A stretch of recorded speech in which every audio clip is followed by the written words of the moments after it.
Well, I'm going to say a good afternoon and welcome to the 40th CALLERLAB convention in Cary, North Carolina.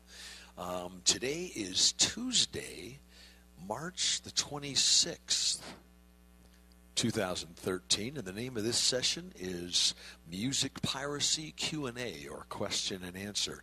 And I know that we've got a small group today, so I'm going to depend upon this group to create the recording that we're going to need to pass on to those that may have thought, well, I think I can listen to this session and get what I need as far as information, because there are other sessions going on at this current time that may be more visual, and so they may need to attend those sessions to a more visual. So I know we have a small group here, but we're going to try to depend upon this group to create the questions and answers. Would that be okay? Are you guys up for the challenge?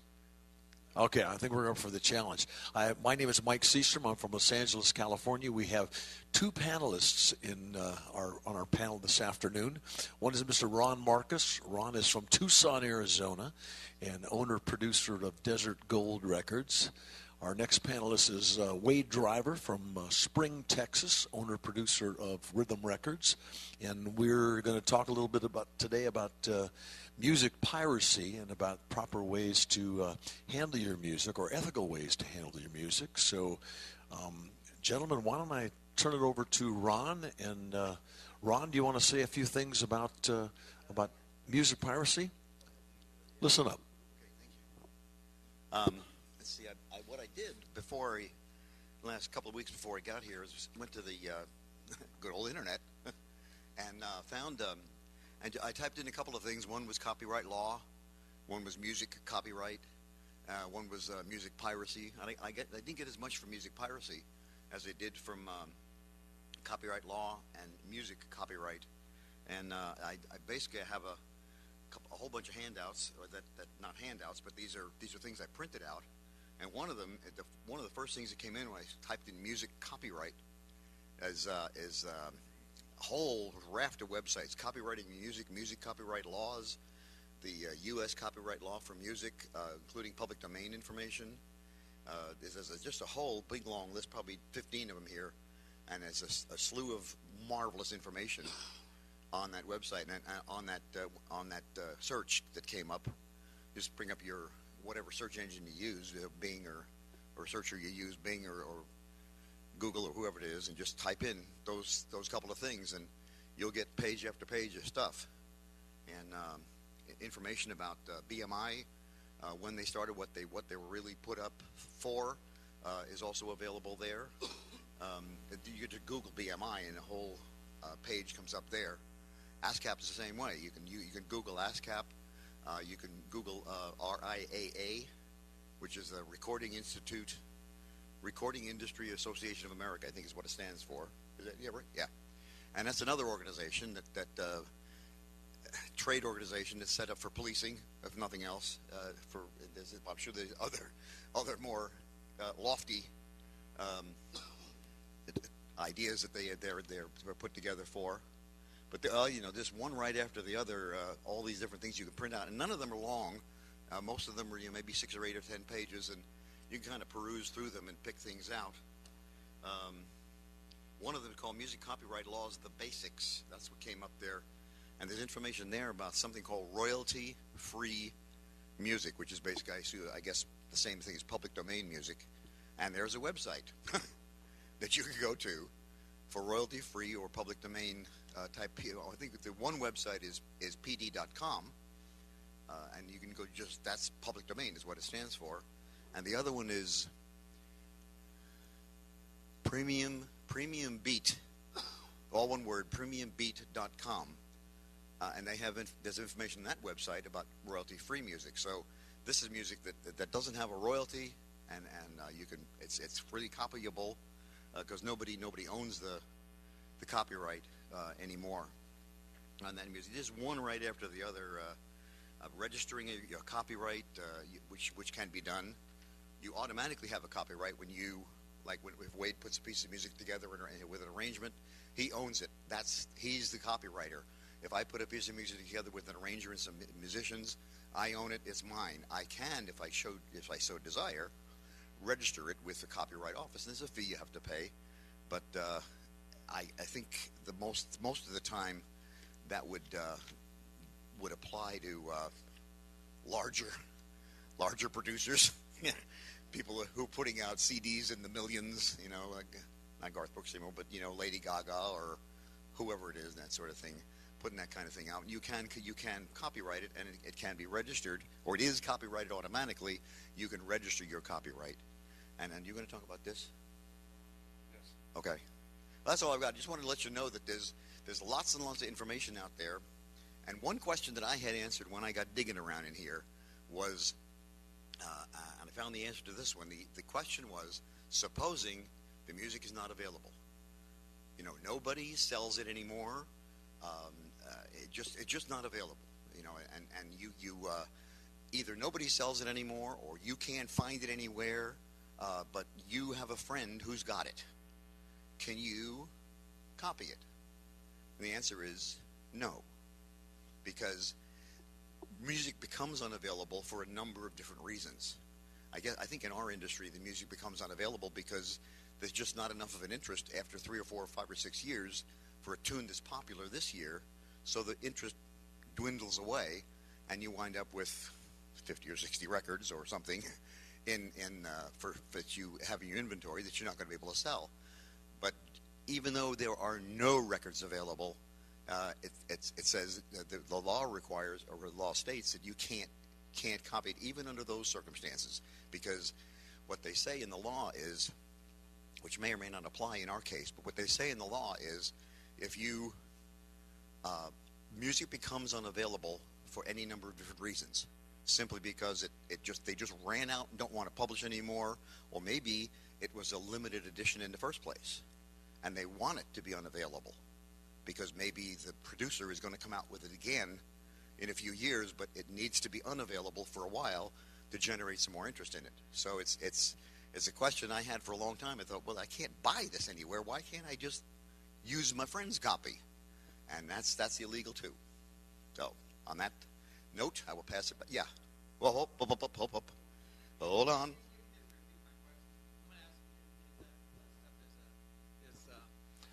Jerry Reed from Florida. Ron, is the information you just gave in a form of a handout that we can get? Okay, yeah. I didn't, because there's so many different pieces of information out there that I found. I didn't print it. I didn't print them out as a handout. But if you'd like, give me your email address before you leave today, and I've got them all in one little folder on a flash drive. I could just fire them off to you in an email that way. So, because I've got probably 15 things that I copied, and then there's lots and lots of more information out there. So, and I can send you those 15, and then just go to the different websites. You'll see on that one. One of the things I copied was I did a screen print type of thing of the first page that I came up that had all those websites in it. So all the websites will be right there for you to look at. Okay, just give me your email address before we leave today, and we'll be able to get that to you. Oh, here you go. Ron, do you want to put your email address on the recording so that if someone listening to this would like to get that, they could email you? Oh, yeah, sure. Yeah, that's a good idea, too. My email address is my initials, RAM, and then the word caller all together, RAM caller, and it's at Juno, just at juno.com. And that's if you have questions, or you're looking for something, can't find it that I've talked about here, just send me an email, and I'll do the best I can to get you the link or get you the document that goes with it. All right, back to Mike. There are documents of do's and don'ts and scenarios that we have used in our past conventions, from the music ethics ad hoc question and answer session that we've had in previous conventions as well. And so we do have some of that available. And again, that's available on the CALLERLAB website, particularly from Nashville, because those were major sessions in our Nashville convention. Wade has an interesting story I think that should be as an addendum to Ron's comment about music that's unavailable, and this is interesting from the point of music that would be unavailable from websites. Oftentimes, and this is just as a follow-up to what Ron said, oftentimes we've been asked many, many times, well, what if we can't get it? You've got to find the absolute source. Someone owns that copyright. Someone owns the rights to that song. Well, there was a tune we've used, and we still do use for a hoedown, that a year and a half ago, I guess, Mike and I went looking for this song and found it. It was some Brazilian group. I forget the name, Tic Tac, whatever, strange name. Anyway, but they produced a tune called Never Let You Go. Beautiful piece of music, lovely singer, and it's a great hoedown, very similar to one called Sun Chimes, but a different type of arrangement. Anyway, so when I was doing a school this past fall, I used that as one of my examples, and they said, well, can we buy that? I said, sure. And following through with what I taught them to do, you go to Amazon.com and you research until you find the owner of this song, and then you can buy it. Well, I went to Amazon. It was no longer available. And I thought, that's just not right. So I started digging into the history of this particular group till I got in and found out the fellow who ran the band was married to the singer. They got divorced. In the divorce decree, she made him take it off all albums and not sell her material. Anybody could have it free of charge, but he wasn't allowed to sell it ever again. So it became by her desire, and through a divorce decree in Brazil, it became eminent domain. Now, public domain. So every song has a different story, but for a long time you could not buy any of the music from old K-Lox because Chris Guest, who was the owner, says, I don't want to sell it. But now she sold that label, I forgot the guy's name, but now you can go buy that music again. So, but the key is if you don't find the source and get permission to purchase or have it given to you, you just can't use it. That's the law. Another comment also that I just learned at this convention, that there are a couple of our members. One is Trevor and Chris Day from England. The other would be Vic and Debbie Cedar, who kind of specialize in finding hard-to-find records. And they can be in a different condition of any sort, but they, I guess, have a group of people that always look for these hard to find pieces of music. And so if you're looking for a particular piece of music, I would recommend contacting them or contacting one of our major music distributors to see if there are copies of any sort of shape that are available that you may either use directly as vinyl or digitize and clean up in the way that you could do that. Okay? There is an additional source. Buddy Weaver, who is vice chairman of Record Producers, Music Producers Committee, has put together a website which is now a link. It's on the CALLERLAB website as a link that lists all of the current and past music producers like Old Timer and these type of things, and that you can go there and look for some of those songs and find out who actually owns the rights to these old tunes. Great information. Also a program that Buddy Weaver just started with Blue Star Hi-Hat. Some of that music that previously was unavailable and not available in digital form, he has gone back and found the cleanest copies that he can find, digitized them, and in some cases even slowed that music down because it was recorded maybe at 132 beats a minute, slowed it down to maybe 128, 126, and is re-releasing those in packages. Of maybe packages of 10 for about $5.50 a tune and larger. So those digital re-releases of previously unavailable music are available, and Buddy, because he owns a large amount of music, is making that available too. So I think maybe something we might want to cover next is something that it will be a new program coming out. We want you to keep an eye on it. The Board of Governors has passed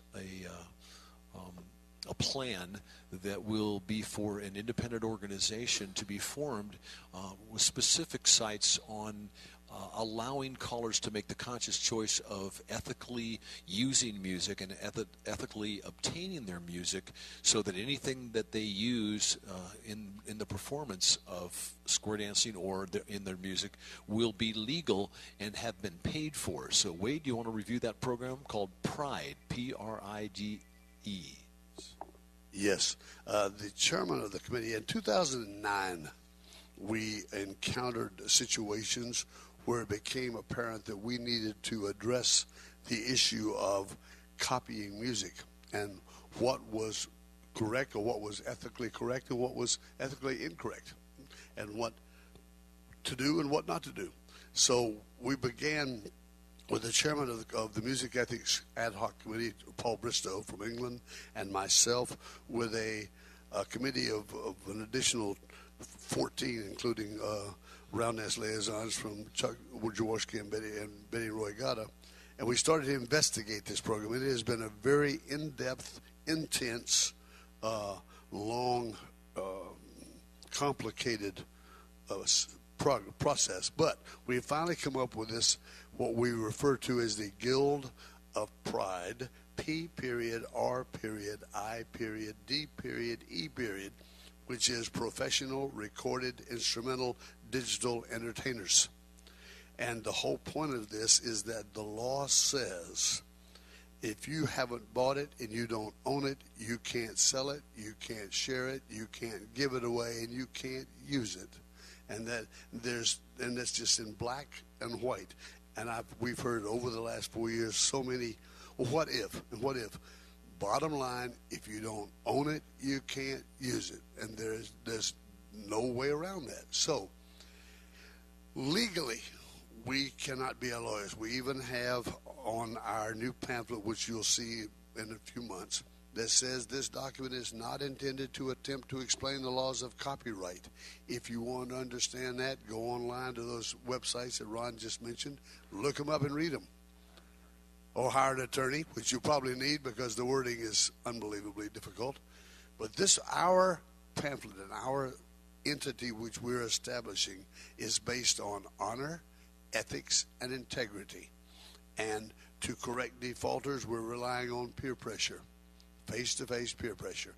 And that is realistically all we can do. And we're going to ask eventually to have members. We're going to solicit members from literally every walk of digital instrumental entertainment, being from individuals such as callers, round dance cuers, cloggers, line dance instructors, all the way up to country and western music, to the pop field, to BMI ASCAP. There's no reason that they can't all be members, and all we're saying is that copyright owners of the music that I have available to use when I perform have been paid in full. And if they haven't been, you need to see that they are. And it's not a super expensive process. Early on, it'll be more so than later, because I am positive everybody, including myself at one time, have music in your laptop or that you're using that you've not bought. If there's a question, check it out. If you have the record, no question about it. If you don't have a piece of physical evidence that you purchased this, then you need to go buy it. If it's alternative music that is available outside of the square dance field, go to places like Walmart or to Amazon.com, and for 99 cents per tune, download it and you own it. It will be a process that we're asking everyone to go through. But once you get done, you put this sticker on your laptop that everything you've got is paid in full. And it makes us, I know this sounds like happy days and goody two-shoes time, but it's time we just do things the right way. And this is what this guild is set up for. Once you join and once you see this pamphlet that we're going to put out, it has several things that'll come in handy, which will be constantly evolving. One is the FAQ portion, the frequently asked questions. We will add to that, keep increasing that number of questions as the questions come in to us, and we'll try to answer. For example, what if the square dance is not for profit? You still need a performance license. The issue is a public performance. If you're singing to somebody in your living room, who cares? But if it's a public performance, you need a license. We also will have scenarios.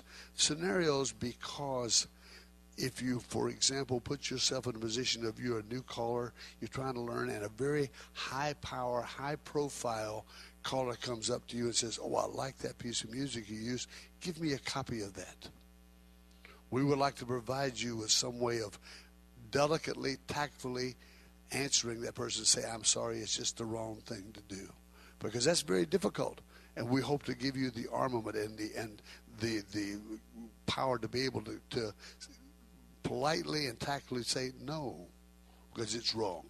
And that'll be part of this pamphlet and information that we're going to provide. And then toward the back of it, we'll list every association and member, every association is going to join, all the way from CALLERLAB, which now has officially joined. We're going to have ACA, Roundelab, the Japanese Caller Association, the Caller Club of Britain, the Swedish Square Callers Association, the Australian Caller, everyone we can think of, come on board with this and make this a worldwide effort. As of yesterday, day before yesterday, the CALLERLAB Board of Governors unanimously approved this effort and this entity, and it went to the initial committee, and I know this is long, but for those who aren't here, you need to know. This entity will be run by a group called the Independent Administration and Arbitration Committee, the IAAC of the Guild of Pride, because it is not a CALLERLAB committee. It's an independent entity operating independently, and it will financially, for every way you can think of. But in order to get it off the ground, the initial IAAC will be manned by the past Chairman's Committee of CALLERLAB, with myself, Jerry Reed, and Paul Bristow as an advisory capacity. As soon as we obtain members of these associations that I mentioned, CALLERLAB will revert back to being only a member with a representative on the board, on that committee. We want this to be independent.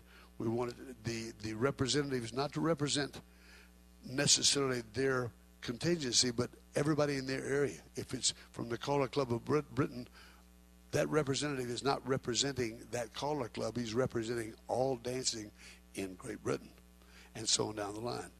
We just make an attempt to make our little world operate fairly and honestly. And that's what this whole thing's about. And we encourage, once it's made available, everyone that's in our field of entertainment, join this guild. It will be a very nominal fee, and for that you will get a source of information, both of scenarios or questions or whatever, and plus a sticker you can put on your laptop that I want to read once again. Copyright owners of the music that I have available to use, which I perform, have been paid in full. Very good. Does anybody have any questions so far? Dick, anybody? I know that we're going to repeat this again, but we're a fairly small group here, and one of the things that we're trying to do is impart this information for those that get the recordings as well. We know that there are other sessions that are going on at the same time that may be more visual, and so many would think that they would get this information from the recording, and we want to make that so for them.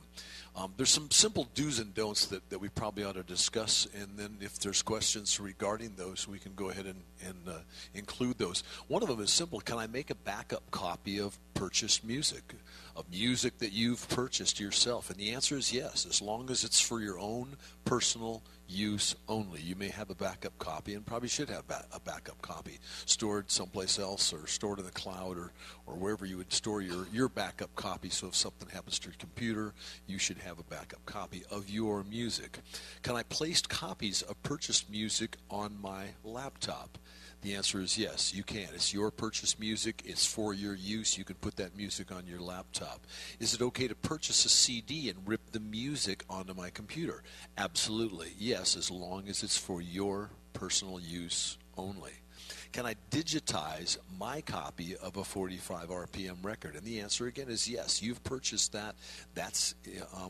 You've purchased the single user license that is part of that, and so the answer is yes. Can I edit purchased music? That means lengthen, change the pitch, change the tempo. Well, to lengthen it in principle, the owner of the copyright music has the right not to allow those particular changes to the music. However, there are so many programs on the market that allow that change. There really can't be all wrong, but if in doubt, you need to ask the copyright owner for that permission. In square dancing, we tend to do that. We tend to lengthen some of the music and change the music to some extent. Again, if you've purchased the music, you can do that for your own personal use. So technically and legally, you can do it for your own personal use. Can you pass that along? Wade, let's see. This is very much the same as what's information that's made available on our pamphlet too as well. Is that right? Yeah, very good. So that's exactly what we're seeing on our pamphlet, and that information will be available in the future. Our hope is that the Guild of Pride will have its own website, and much of these questions and answers and information will be available too, so that can be a source. Because the charge back in 2009 was to help educate the dance community and those that are using digital music in some of the points or the legal points of doing that. So can I make a copy of purchased music and give it away? No. This is as long as you can retain that copy of that purchased music, you can't. And so that's one of the places where we can run into a problem. Can you make a copy of purchased music and sell the copy? No, you cannot do that at all. So it's a pretty black and white situation. There are probably some scenarios that may be a little bit more complex, but I think that the pamphlet as well as the website in the future will try to make that really clear. Can I make a copy of purchased music and loan it to a friend for them to evaluate the music? If they like it, they will purchase a copy of it if they've liked it, and they won't use it if they don't like it. Well, in principle, this behavior could be legal, but if the copy will be destroyed later or deleted after the evaluation, in other words, you've loaned it to them or maybe give them a stick to listen to or whatever. However, it's really not how would you say that? Verifiable? How can you verify the fact that this has been done? I mean, there's no computer police out there that's going to tell you they're going to check your computer to see if you actually deleted that.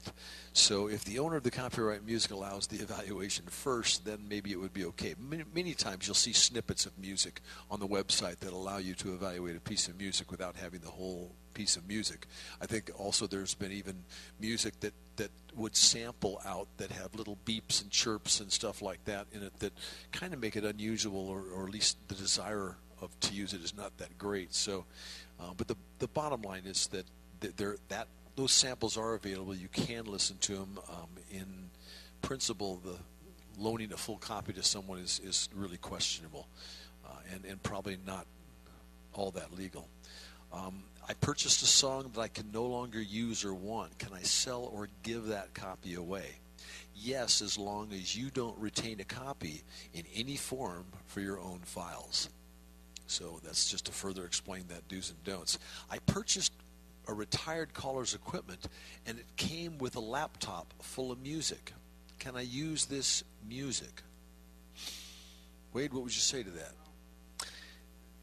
It's digital copy. This answer in here that I've got gives an okay on that, but I have a problem with that. The new law was just passed Monday. Yeah, well, there's one just passed this past Monday by the U.S. Supreme Court, and the ruling was that, now whether that's just going to stick, I don't know, but the ruling is that you can do that. All right, you can accept that music if you can prove that where it came from, the source of that, have no more copies. And that's going to be just almost impossible to do. It's going to be almost impossible.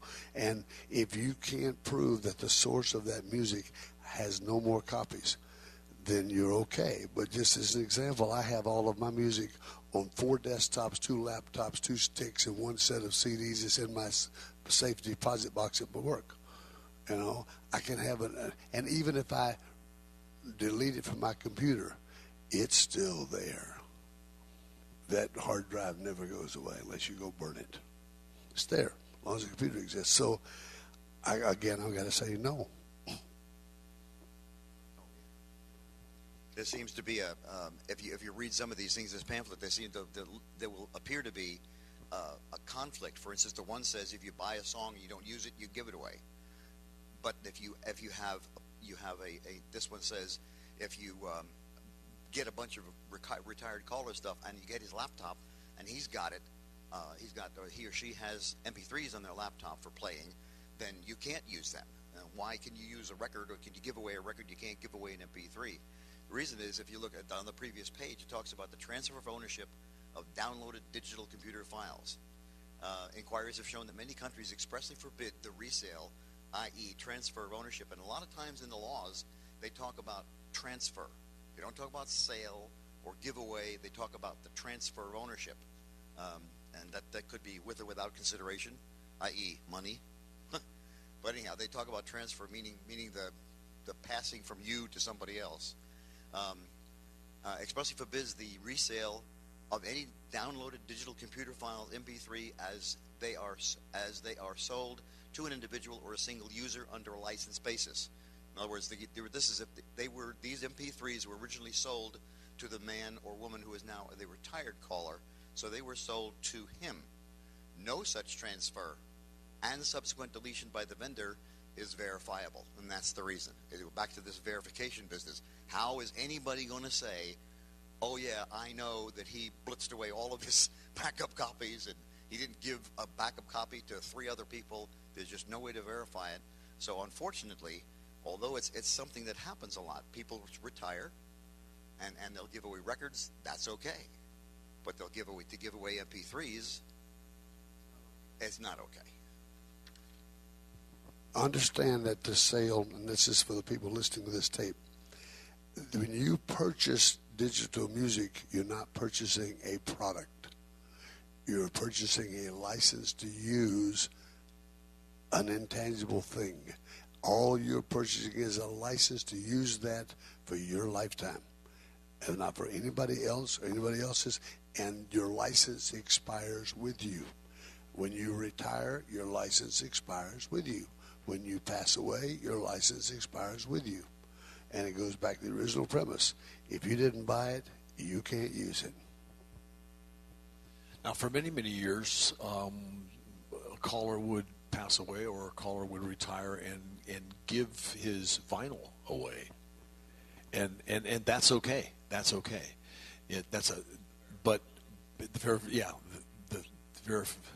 Say that again. The verifiability, syllabalizing,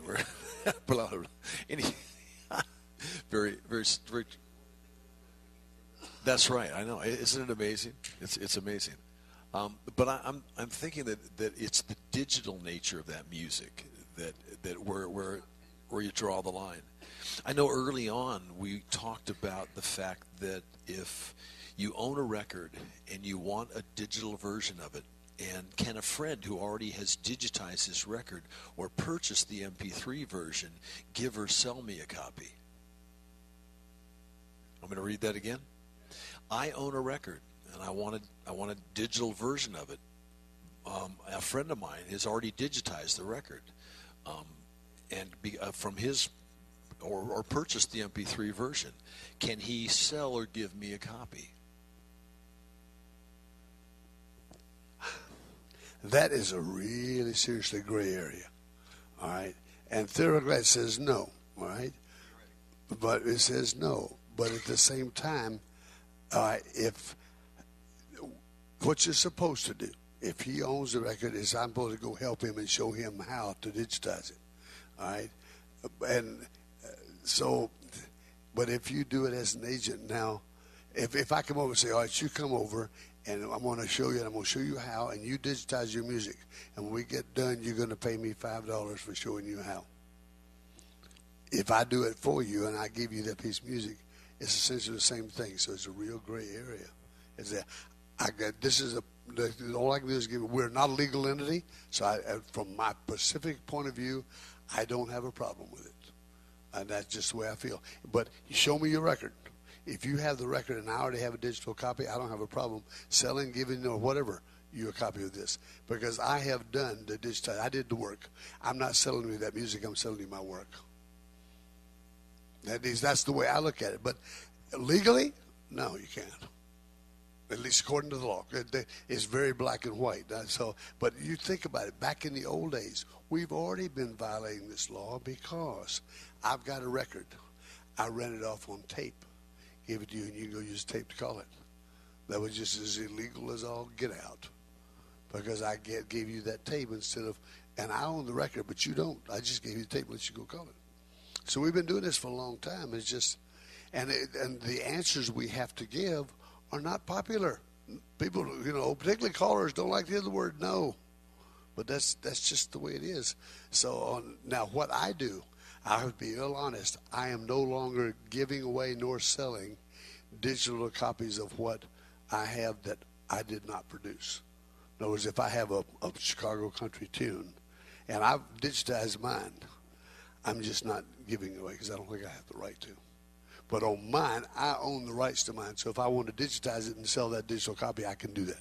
Yes, sir.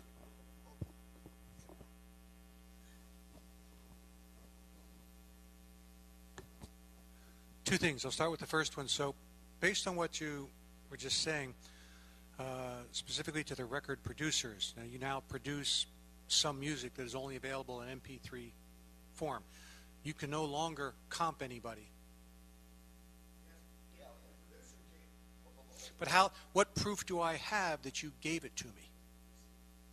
So in other words, if you're going to comp me a record, you also have to comp me a receipt.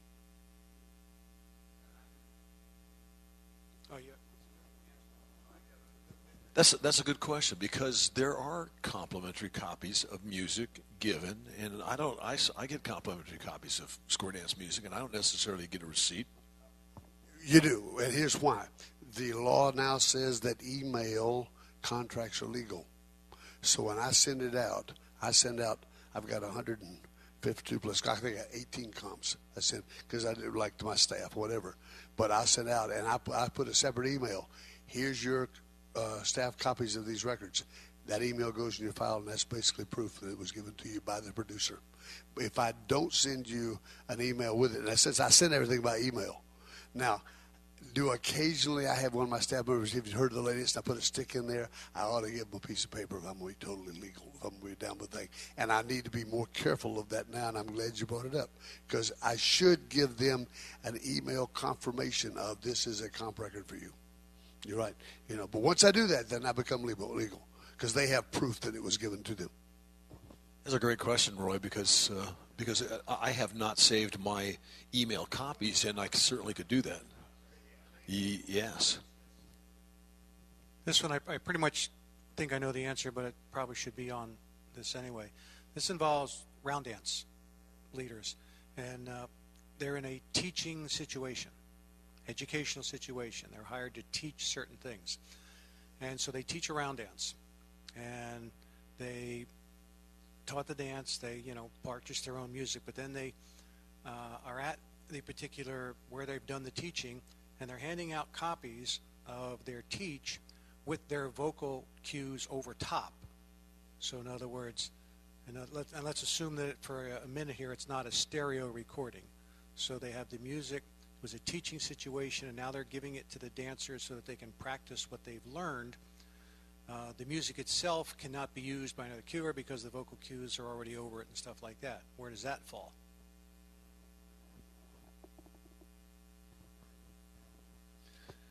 Ron or Wade, do you want to tackle that one? This is going to boil down to opinion. If it has the voiceover, the problem you have there, if they want to give this for practice purposes or whatever, then it's not for performance. I don't have issues with that. But if they're going to use that, for example, and I'm having to erase it off my laptop. I picked up a set of basic rounds from a cue, a friend of mine, to put cues on, so that if I show up a dance sometime, all right, and I don't have a cue enabled round dance, I just throw that cued version on there. That's a violation. If you're going to use it to perform it, it's a violation. So since you can't control it, we're in the same situation of loaning somebody to practice it. If you can't control it, I'd say don't do it. Roy, how's the practice? What is currently happening right now with that? Right now, there's huge violations in the round dance community. And right now, most of them are actually, when they hand out these practice things, they're in stereo. Now, I know that's a flat-out violation. That's a flat-out violation if it's in stereo.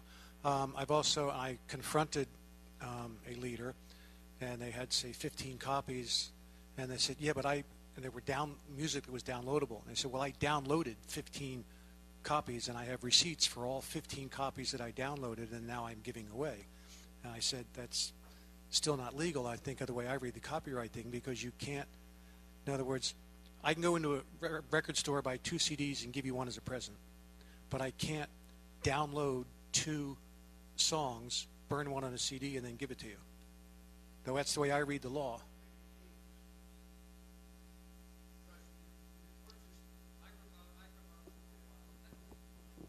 Wait, let's say that again, Wade. As I understand it, yes, you can. I'll tell you why. Because you're buying 15 licenses. Now, whether I use your money or my money to buy those licenses with, I own 15 licenses. I can sell you one for $5, get my money back, or I can give it to you as a gift. But that's a separate entity. But I've got to buy. I gave you why. I've had a couple of guys that ordered music for me, and I get on and I said, did you mean to order 3 copies of the same song? Yes. Well, yours was a mistake. yours was a mistake. But I've had one that came over and I said, did you mean to do that? And he said, yes, I have 2 friends. I thought it'd just be easier. I bought all 3. And they literally paid for all 3. So I went back. I said, give me their names. So when I shipped it to them, I said, this is one for you, one for you, one for you. And this is just the way it is. So I basically sold 3. The fine line there that we're getting is if they're going to have to be designated when you buy them. I designated mine who each one was going to, so I covered it that way. I don't know. I don't know how to answer you, Roy. To me, it would seem like that's an attempt to be absolutely legal, and I would not have a problem with it. And we're dealing here again with ethics and morals, but at least that. For example, one came yesterday. You were in the music, and he said, "What if I want to send it out for review?" I said, "Then buy 5 of them." And then send it out for review, and it is paid for. I would think that same thing would apply. Going back to the thing where you said you had queued rounds with you in case the queuer was late or whatever. And now I've always carried with me full dances of Betsy calling, and she's had me queuing. Now, husband and wife. Legality, if the husband purchases something, is it communal property? And so now, is that legal if the team there, and so in other words,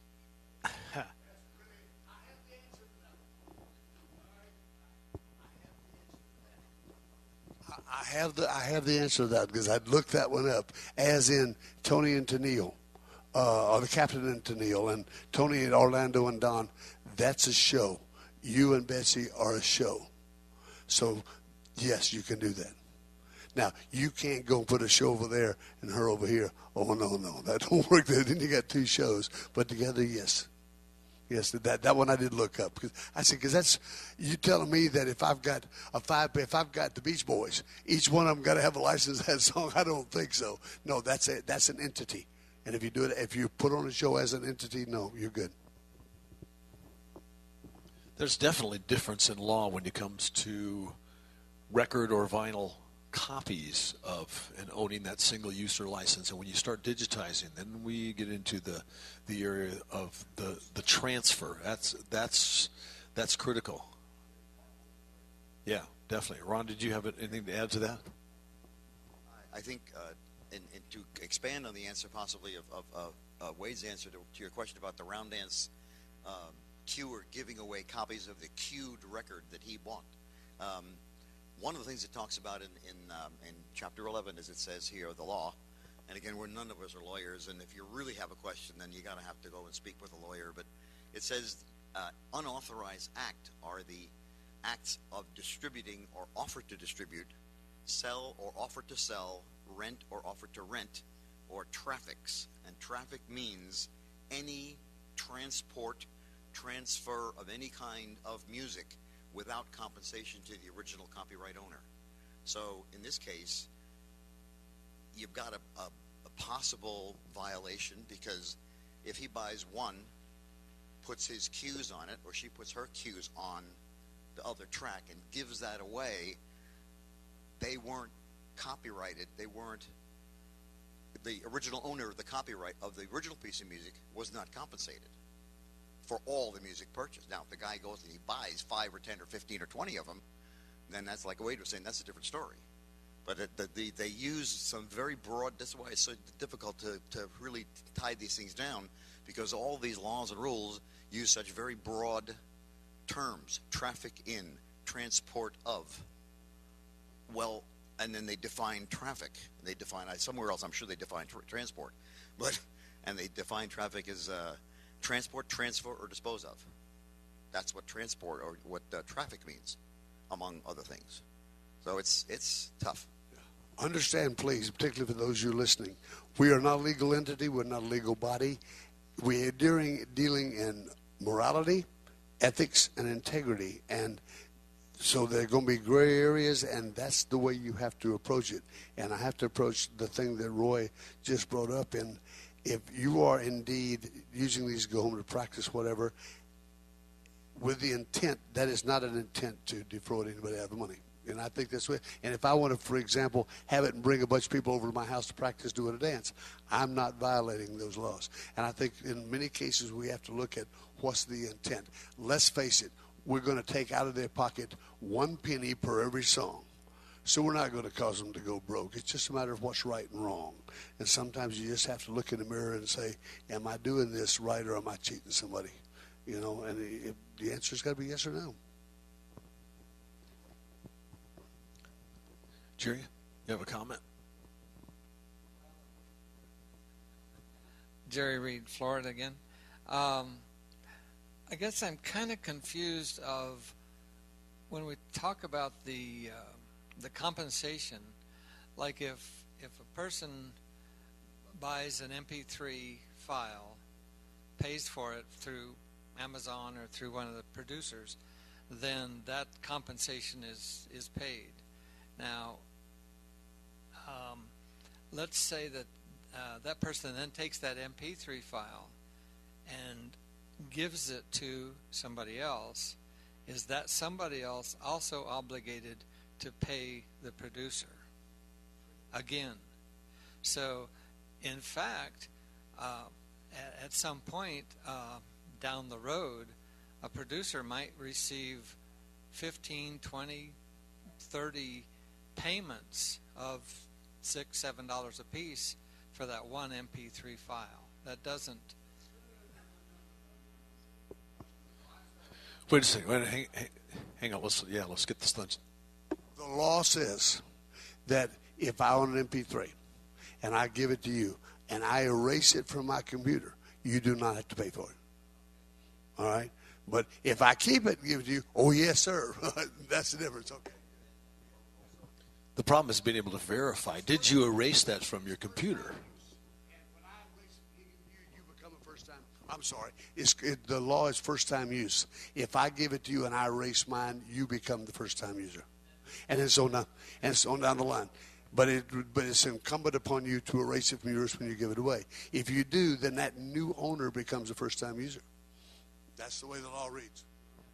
Everything's changed because originally, way back forever ago, before BMI and ASCAP cut all the deals like they have with CALLERLAB and so on and so forth, it was cut and dried. You cut a tune, you put it on a record. If the record comes out, 1 penny goes to the artist, 1 goes to the production company, 1 goes to the writer, and 0.5 cent goes to BMI ASCAP for administrative services. But now they've cut deals, so I really don't know what the percentage divvy up is. I really don't know. But all I know is that if you play by the rules and you are using it, you buy it and they get paid, and that's the way it is. And if you give it away, if just same as I have a record, if I give it to you, you don't have to pay for it. You know, so. That's fair. Yeah, you get back to this business of as it says in the Pride document, the transfer of ownership of downloaded digital files. Again, it's the verifiability. Do you know in fact that the person who gave it to you, this is the legal question that arises. Do you know, in fact, or do you have a way to verify that the person who gave it to you actually blitzed away their copy and they have no more copies, backup or otherwise? And that's why they said countries have done this all over. The other little thing in the bottom of this law here is it's not only the copyright law is a U.S. law. It's 17 U.S. something or another. And if you want to go, do a law library and get it, you can certainly do that. But it also says in this one thing I downloaded from the web concerning the law. It's called Copyright Registration for Compositions, Musical Compositions. It says nothing in this section, this is the federal law we're talking about, nothing in this section may be construed to annul or limit any rights or remedies under the common law or statutes of any state. So not only do you have the federal law to think about violating, you may have a more refined and a more, what's the word I'm looking for? A more restrictive local or federal law, or local or state law that also applies to copyright music and its transfer, which is a whole just a whole other issue to deal with. Now you've got the federal law and possibly more restrictive state laws to deal with. So, in conjunction with it, follow up. Since CALLERLAB is an international organization, for you members who are listening to this that are not from the U.S., understand that copyright law is different for each country, whether it be Great Britain or Canada or Germany or Australia, wherever. And we just found out yesterday that the copyright laws, for example, in Europe are much, much more severe and stricter than they are in the U.S. So make sure if you are not operating in the U.S., check the laws in your country to make sure you're playing with the rules. Questions? Comments? I know one of the questions that was on the do's and don'ts sheet was, I purchased music. Can I play that music at a square dance? Well, here's the deal. Playing music at a square dance is considered a performance of the music.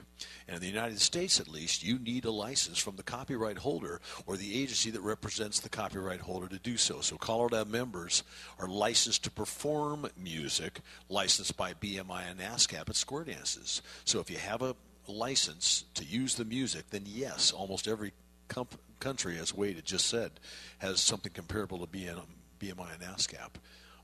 What if the square dance is not for profit? You still need a performance license issued as a public performance. Non-public performance would be, or non-public would be considered something limited to only your circle of family and friends. But bottom line is, to be completely accurate, you need a performance license, and that's why we have the CALLERLAB licensing of BMI and ASCAP. Other scenarios, questions?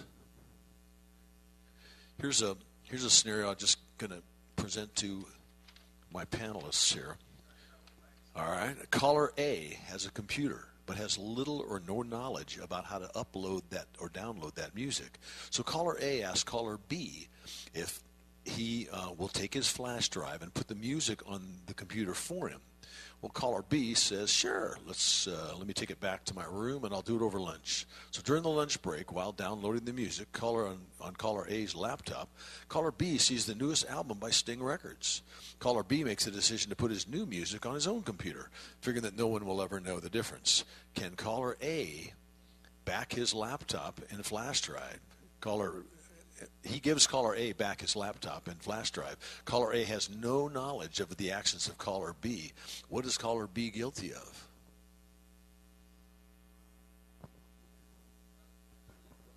Oh, we all know the answer to that one. First of all, you said the caller A is the one that now inadvertently has it put on his laptop. First of all, caller B is guilty of breaking the law and transferring music, period. Done. No matter where you go put it. I don't care how you think you're being a friend, but you're not. And now A has it on his laptop now, but doesn't know he has it on his laptop. If he doesn't know he has it on his laptop, he's not going to use it. And is it a violation? Yes, but it's not intent. If he looks at it and says, oh, look at this cool music, think I'll use it, then he better find out where it came from or erase it. Because then they both become culpable. But the first guy is just, no, you can't do that. That's just, and you can't convince me. They say, oh, I didn't know that. I'm just not buying that innocent look. We learn by the time we're 2. If I go to the convenience store and I see a candy bar and I pick it up, it's just wrong. and it just goes on. So now I will say this, and I'll be real honest, and I'm starting to be more cognizant of it now. And I go to a dance and do a weekend, and I get back home, and music has appeared on my laptop. I got no clue who. Somebody has stuck a stick in my laptop and put it on it. And I look and I see a hold down like, I got no clue where it came from. 2 years ago, I thought, that's cool, I like it. Now I just delete it. It's just gone because it's the right thing to do, you know. Or if I really, really like it, I try to find out where it came from and then go buy it.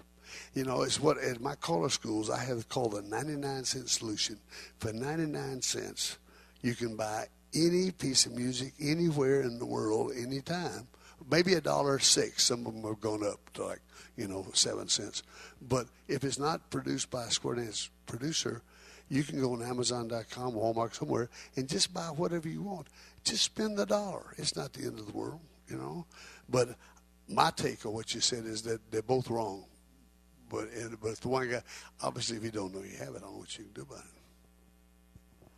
it. It would probably be okay if you modified the situation a little bit and caller A and caller B got together and one guy was just helping another one guy or gal was helping out another guy or gal to get his music on there rather than give it to me, I'll put my stuff on it, which is the same as what you've got. That's specifically, that's against the law, that is. But if two guys are just getting together and one guy is showing the other guy or gal is showing the other gal how to do something, and then that second person, the lesser knowledgeable person, continues on with that himself. Well, they own the music in the first place. They've got MP3s they bought, they've got records they've bought. They're going to digitize that sort of thing. But I think I agree with Wade. With both of these guys, are a little bit immoral, if not illegal. The one thing in this, theory is wonderful, but reality is a different point. Let me speak to everybody. Listen to this.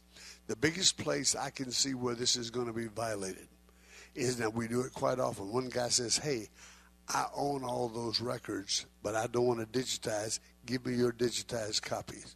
Ladies and gentlemen, that's illegal. There's no two ways about it. You can want it not to be till you turn blue. It's still going to be illegal. If you want digitized music, go get your own. We used to, in years past, have callers that would have a digitized copy and say, I'll let you have a copy of it. I'll go and just purchase a copy myself. In this day, and we did have a great caller that did just that. He would digitize a copy and let you, and then he'd go to the distributor and purchase a copy for you. Just said, just add that to my bill. Technically, I mean, it sounds all good and well, but how can you verify the fact that he did that? I mean, we happen to know that he did, but the bottom line was that the best thing to do is go ahead and purchase your own copy of it. Or if you hear something and you like that, go ahead and purchase your own copy of it. It's not hard to be legal. Paul Bristow, who is the chairman of the Piracy of the Music Ethics Committee, he and I talked about it for a while, and we haven't come up with the wording yet, but basically this: if I'm caller A and caller B comes up to me and he shows me, no question, that he has bought, he has these records and he's got such and such a record, okay? And if I have these digitized on my computer, all right, we got to find a way that I can transfer from mine to him or whatever, and I may give him a bill. We've got to see and I haven't done it yet, but I'm going to see if it's possible to get a transfer fee. All right, because the rollers are being paid for them. Nobody's being cheated out of them. It's service. It's a service fee. And I think we might get around it, but I'm going to work with the Harry Fox Agency and get an answer to that. That in case you can do that for a charge of a service fee. We'll see. Okay. Any other comments? Here's a scenario. Caller Mary records for a popular label. You and she do a dance together, and after you compliment her on her latest release, please, she offers you a copy. It's okay, isn't it? I mean, it's her recording after all. Is she the producer? Is she the owner of the copyright of the song? She's somebody who's bought it and has a performance license, but if she's doing one of Wade's songs and she gives it away, then how does Wade get paid for it?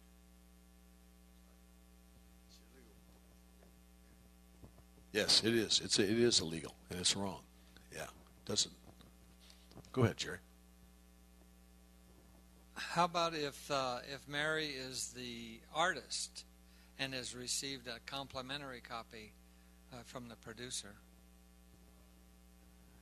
Can't she give it away? No, and the reason is this. All right, now I've got six or seven artists that record for me. From their point of view, they're putting a vocal on a record is advertising for them as a caller. From my perspective, putting their vocal on, having them going out calling is advertising for me as a record producer, and my goal of a record producer is selling music. If they're giving it away, I'm not selling music. So no one has the right to give away or comp music except for the producer who owns that license. No one. That's right. Yes. I think the whole idea behind this guild is that to get as many of us that use this digital music to entertain, try to get us to the point where we can operate in an ethical manner and do it and the laws have changed and matured over the last several years, particularly as in regards to digital copies. And as we move from vinyl copies or analog copies to digital copies, it's been that transfer over sometimes is very cumbersome, and sometimes it's just downright easier, instead of taking and trying to digitize your 45 RPM record that you may have already played 100 times and probably sounds like it's been played 100 times. It's probably simpler to go back and buy a digital copy of that music. It's a lot cleaner and it's a lot fresher. And I will say this, because people say, well, I can go buy new digital music, but what about older records? I will say this. I can speak for myself. I just spoke with Elmer Sheffield yesterday with ESP. And with Buddy Weaver's currently doing now, we're doing our very best to make all of the older records from day one available on MP3s digitally. All right. If that's the case, you don't have to. Don't go get your neighbor to digitize it and buy it from him. Go online, buy your copy. Everybody's legal. Everybody's happy. That's the way it should be done. If, however, and as I put on my website, if you neither have the expertise nor the time, you can buy this here. But if you own the record, then you have 2 or 3 choices. One, you can sit down with somebody, let them show you how to do it, and you do it right there and digitize your copy. You're done. You can go buy an Ion T10 USB turntable and do it yourself. Or if you want, call me, call Buddy Weaver. There are several of us who know how we have this process down, and we can. Matter of fact, I may even suggest to Buddy Weaver he put online the process step by step how to go about doing it. But as if you do it properly, you have your own, and everybody's legal. You know, it's easier just to go buy a copy. And sometimes the process of re-recording it and really getting a clean copy of that is a major production and a major amount of time. Your time's got to be worth something. As an aside, I think Buddy is doing this on Blue Star as when he's digitizing the older records. He's not just playing a copy of the old 45 and making a digital file out of it. He goes back to the original mix that was used with 8 or 10 or 12 or 14 tracks, whatever it was done. He goes there and digitizes that. I guess Wade is going to be doing the same thing because he's got all the original 8 or 10 or 12 or 16 tracks, whatever it is, that were used to do what is called the original mix. And where you feature an instrument, you bring up the harmony, this sort of thing, and it can all be done with the slider bars that you see on these big panels. And I know Wade has one, and I have access to one. I don't have one, but and very often you'll get probably a better copy than the music that that if you just bought the old record, you're going to get a better copy. I think Dick has something to say. Dick? I was just going to say that I had an old copy of a song off a hi-hat that Buddy just recently redid. And here at the convention, we were talking, and I was saying, well, I think I did a pretty good job of cleaning mine up and everything. So we listened to the version that I had recorded from a record, cleaned up, and then he showed me the version that he had just recently done. And it was, I had to admit, night and day. He did a much better job, and he explained a few things to me about the tick track on it that I had no clue what a tick track was, and how it would stand out. And for most amateurs, I guess is the best way to put it, like myself, as far as re-recording from a record, I had managed to pretty much wipe that out through the noise reduction. And so when we listen to the two, you really are better off if you want to get the best music. The ones that Buddy, and I'm sure the one that Wade and other people are doing, where they're taking the old originals, they know how to do it correctly, and what you come up with is just a much better quality song than anything you could do yourself from the original record. Dick, how long did it take you to do that transfer in the process time-wise? I figure, I've probably done 400 records from my old record collection, and I figure it takes me about 15 to 20 minutes to do each one personally. And I'm not coming up with what is good as what if I went to Buddy and bought it from him. Yeah, I think I'm finding the same thing. From a practical standpoint, though, like Dick, I've just converted probably 300 records, and if I went in and bought MP3s of each of those, I'm talking, nearly $2,000. And some of these records I bought when they were $1.50. So. Yeah. Yes, that's right. So, I think when you get the process down, I mean, it takes time, but it definitely is. I'm going to do a self-defeating statement, but I fully recognize that, and you're right. If you're going to do that many, that's really expensive. With the equipment we use, you got to really, really be picky. Now, Buddy and I are, all right? And so from my point of view, it's well worth it because I'm going to sell them. You've got to, where I sit in that situation, I'm going to be totally honest. I've got 300 tunes. I might have 4 or 5 in there. I think I really want those done well. I may go buy those. Am I going to buy all 300? No. It just isn't going to happen, And this is why I put mine out in a whole block, if you want to, because to do one at a time, my goodness, that's a lot. So you've got to put value judgments on your time versus your wallet versus the difference in the sound. We're playing through mono sounds, 9-inch car speakers. How much better is it going to sound? So you have to decide. Here's an interesting question. I know that a lot of people, and there have been callers that have taken their vinyl and maybe at one time put their vinyl on MP3, not MP3. We went to mini disc. Callers, I still see callers and queuers out there using mini disc. What about transferring the stuff that they put on their mini disc now onto a CD or onto their computer? How legal is that digital transfer?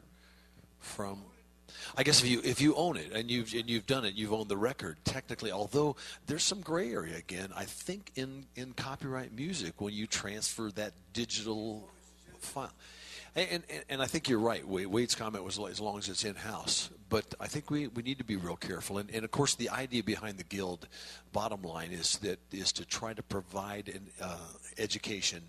And as things change, I think we can update that information, or the Guild can update that information and make it available online.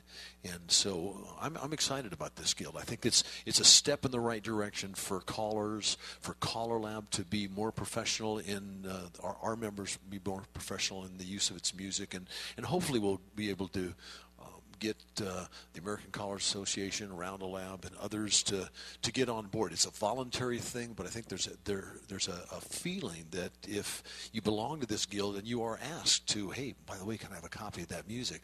No, I'm a member of the guild, and we really believe that those that are making this music should be compensated in the proper way, and it's the ethical thing to do, and it's the right thing to do. And I think that's the intent. One small addendum to that is that it's going to be difficult, and we're going to face considerable resistance, particularly early on, for a couple of reasons. First of all, financial, and second of all, it's not convenient. But ask yourself that, say, well, I don't want to do that. Look at your peers, look at your neighbor. He or she, they're doing that, you know. But you only have to make this major change once, you know. And we're all resistant to change. And as Roy said a while ago, there's some things they do in the round dance world that are totally different from us because it's more of a sharing thing. So, and to change a process, if you've done something the same way for 25 years, yeah, it's going to be difficult to make that first change, and it's going to be resistant. And but you just have to bear in mind, let's do it the right way and bite the bullet and make that change. 15 years from now, my guess, because I know I quit smoking 17 years ago, I cannot remember ever lighting up. And I was doing 3.5 packs a day. I was doing severe. But once that enough time goes by, you forget ever doing it the wrong way. You just get used to doing it the right way. And this is what we have to concentrate on and overcome the resistance for change and avoid the vampires. Roy, any more comments to it? Ron? Hey, thank you guys for coming to our session today. I want to thank our panelists, Wade Driver and Ron Markus, and our group that was attending here for helping us to produce a tape that's for recording. And thank you very much. Have a great rest of the convention.